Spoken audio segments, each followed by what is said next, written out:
Every dollar your family spends on groceries, gas, and everyday life could be paying for your next vacation.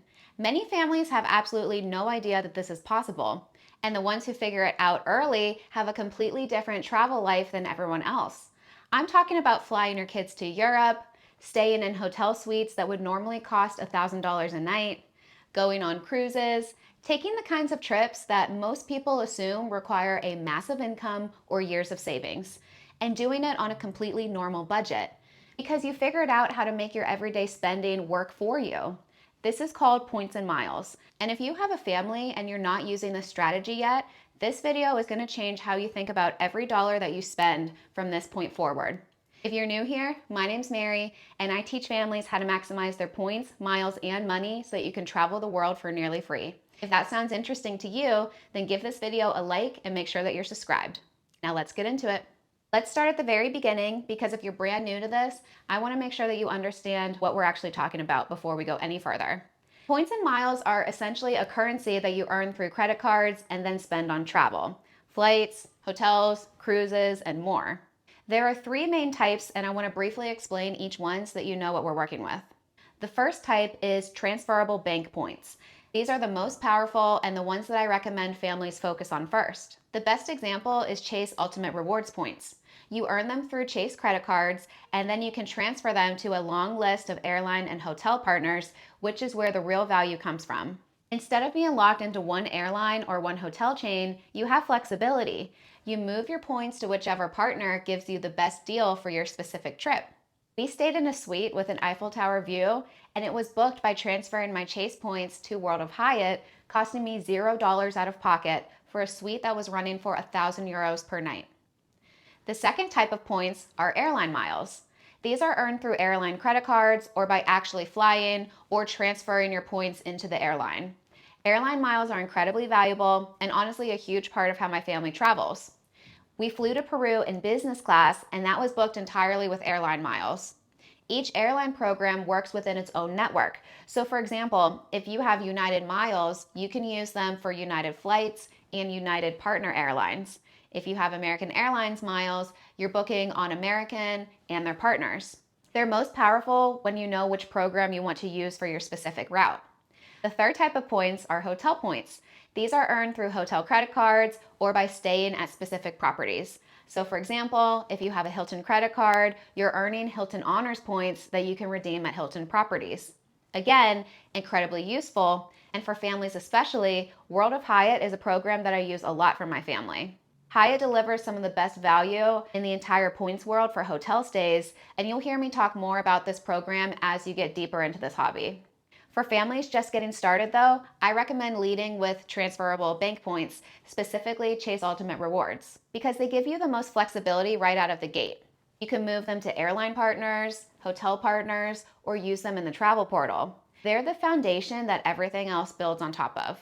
And if you want to go deep on exactly how Chase points work, how to transfer them, which partners give you the best value, I have a full library of articles on my website, mileswithmary.com, and I also have a free beginner's guide to points and miles travel that will walk you through all of this step by step.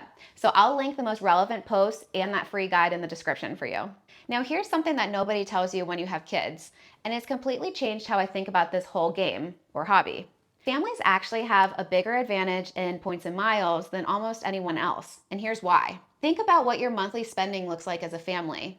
Groceries, gas, school supplies, kids' activities and sports, Amazon purchases, dining out occasionally. That spending is happening whether you're earning points on it or not.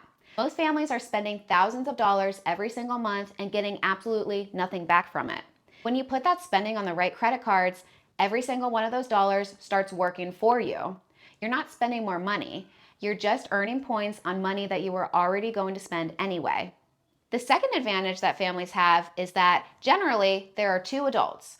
Two adults means two welcome bonuses, and each of you can get the same credit cards and earn a welcome bonus on each one. That welcome bonus is the single fastest way to earn a large chunk of points quickly. We're talking about 60,000, 80,000, 100,000 points or more from a single card application.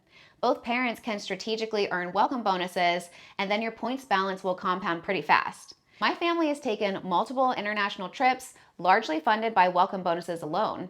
And then there's the business card angle, which is honestly one of the most underutilized strategies that I see in family travel. If either parent has a self employment income, like freelancing, a side hustle, selling things online, tutoring, coaching, literally anything that earns you an income outside of a W 2, you likely qualify for business credit cards. Business cards often come with very large welcome bonuses. We're talking 75,000, 100,000, or even 150,000 points on a single card. I sell items on Facebook Marketplace and Poshmark, so technically a business, and my business cards are responsible for a significant portion of the points that my family earns every year.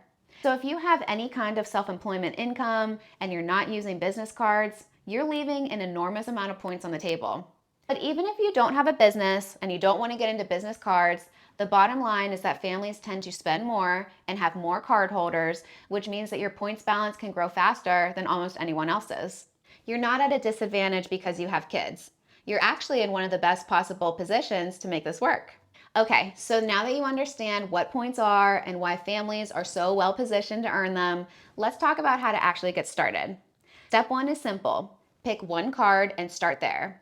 I know it's tempting to go down the rabbit hole and research 15 different cards before you get started. I've seen so many families get overwhelmed at this stage and never actually apply for anything. So let me make this easy for you. The Chase Sapphire Preferred is the #1 card I recommend for families who are just getting started. Here's why. It earns transferable Chase Ultimate Rewards points, which are the most flexible points currency available. It unlocks all of Chase's airline and hotel transfer partners. It has a manageable annual fee of $95. And the welcome bonus alone is enough to fund a real family trip. That's it. One card, one decision. Just start there. Once you have the Sapphire Preferred and you've earned your welcome bonus, then you can start thinking about adding the no annual fee Chase Freedom Flex or Freedom Unlimited to your wallet. These cards earn Chase points on everyday spending categories like groceries, dining, and gas, and because they're no annual fee, they cost you nothing to hold. The points they earn pool together with your Sapphire points and transfer to the same partners. So you're building your balance faster without paying more in annual fees. And if you or your partner have any self-employment income, then your very next move after the Sapphire Preferred could be a Chase Ink business card.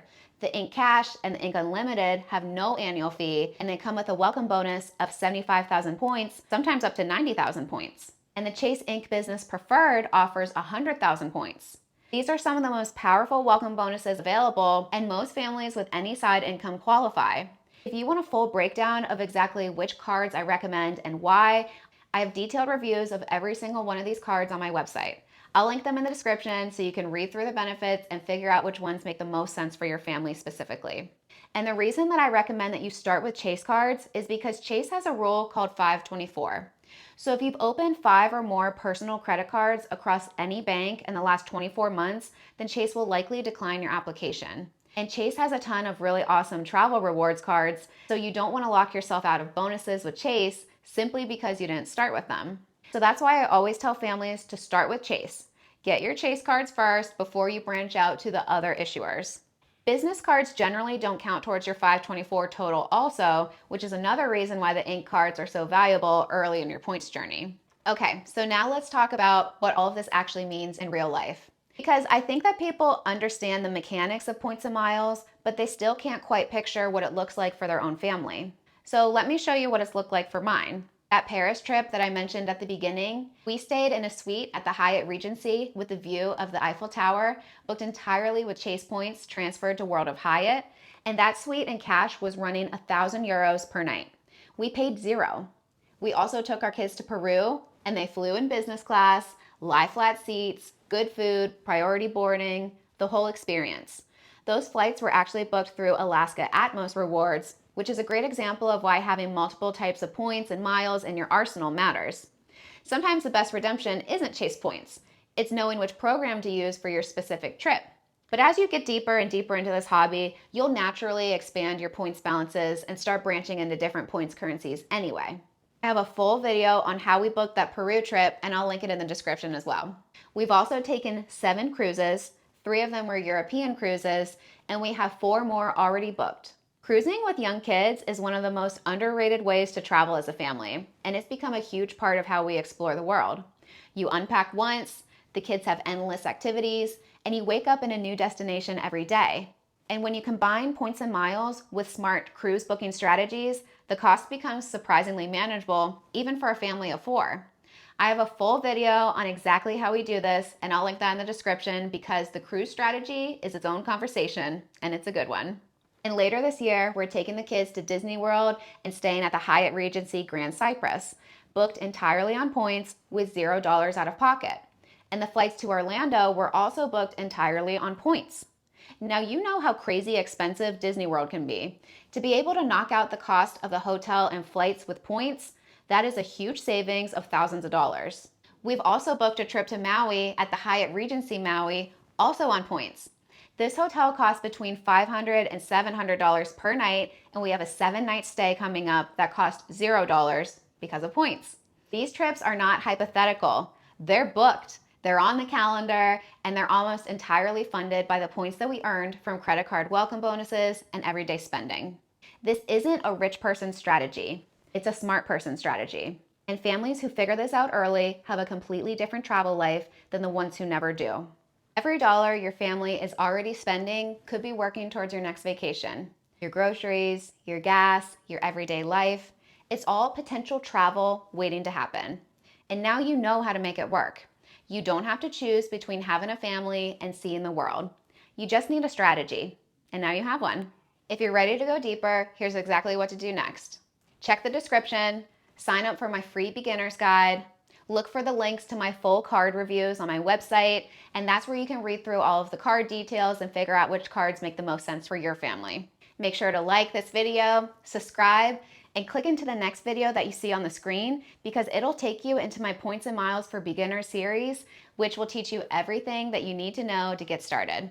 Thanks for watching, and I'll see you over there.